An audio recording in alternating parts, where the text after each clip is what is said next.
こんにちは、先輩たち。Welcome back to my channel. 私は先輩です。よろしくお願いします。So it's been a while since the last time I've uploaded my videos on Japanese language tutorials. So from now on, I'll continue uploading basic N5 and N4 levels. So for today, our topic is all about counters using Japanese language. So in order for me to elaborate this topic, I'll proceed to my presentation.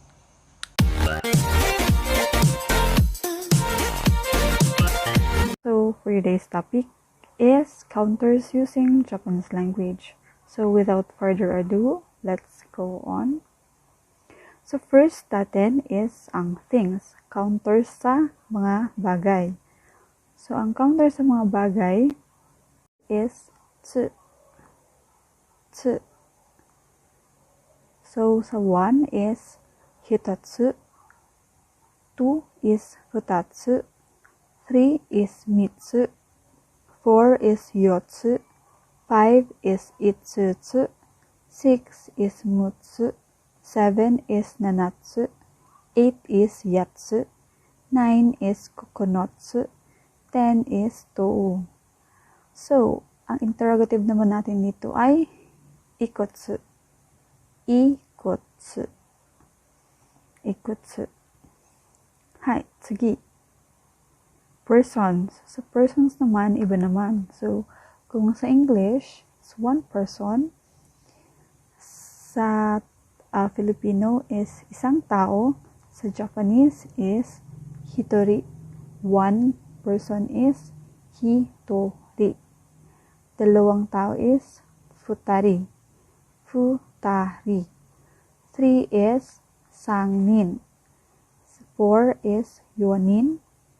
So, kung mapapansin nyo, we have a red color para dun sa hitori, futari, and yonin. Kasi sila yun lang naiiba sa pagbasa natin sa persons, dun sa futsu na pagbasa ng numbers. Ano mga ba yung mga futsu na basa ng numbers, which is yung ichi, ni, sang, yongo, roku, nana, hachi, kyu, and ju. So, bakit ang 4 nilagyan natin ng red? Kasi, tinanggal yung n dun sa yong, tapos, naging yonin na lang siya. Yonin. Next is 5, gonin, 6, rokunin, 7, nananin, 8, hachinin, 9 is kyunin, 10 is junin. And ang interrogative natin is nan-nin. How many persons? Okay, next. So, order naman. Dito, futsu lang na first is ichibang, second, nibang, third, sambang, fourth, yongbang, fifth, gobang, sixth is rokubang, seventh is nanabang, eighth is hachibang, ninth is kyubang, 10 is jubang. So, ang interrogative natin dito is nanbang. Sige, we have thin and flat things. So same lang din. We are going to use the futsu way, futsu na basa ng numbers, then plus mai. Okay?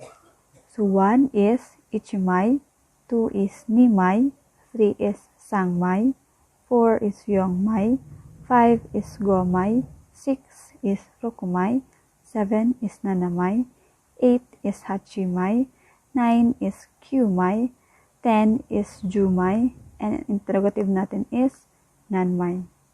Okay? Sige. So, now, dito naman tayo sa frequency. So, frequency natin, we have, so, ang sa frequency pala is, ginagamit natin siya kapag dinidescribe natin or sinasabi natin kung ilang beses natin ginagawa yung isang bagay or kung ilang beses nangyari yung isang bagay. Okay? So, ang 1 is ikai. Ikai. So, nawala yung chi sa ichi, naging chi sa itsu, at plus ng kai for the frequency. Kai. Next is 2, nikai, 3 is sangkai, 4 is yongkai, 5 is gokai. 6 is rokkai. Tanggalin yung ku sa roku. Naging chisaitsu plus kai. Rokkai. Next is 7. Nanakai. 8 is hakkai. Tanggalin ang chi sa hachi.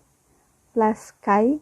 Kaya naging hakkai. Next, kyukai. 9. 10 is jukai. So, ang interrogative natin is nankai. Okay. So, pakitandaan na lang dito yung itong 3. Di ba, kung papansin nyo, mas hinighlight ko siya dun sa iba. Okay?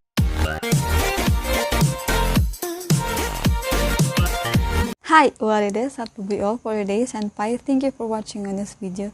Sana may natutunan kayo, and kung nagustuhan itong video na ito, you can share it with your friends na nag-aaral ng Japanese language. But before I end my video, I would like to say thank you sa aking kuya and ate Kat for giving me a gift na magagamit ko sa aking vlogs para mas mapaganda ko pa siya, which is ang ring light and na ginagamit ko ngayon, and yung mic dito. Honto ni arigatou gozaimasu.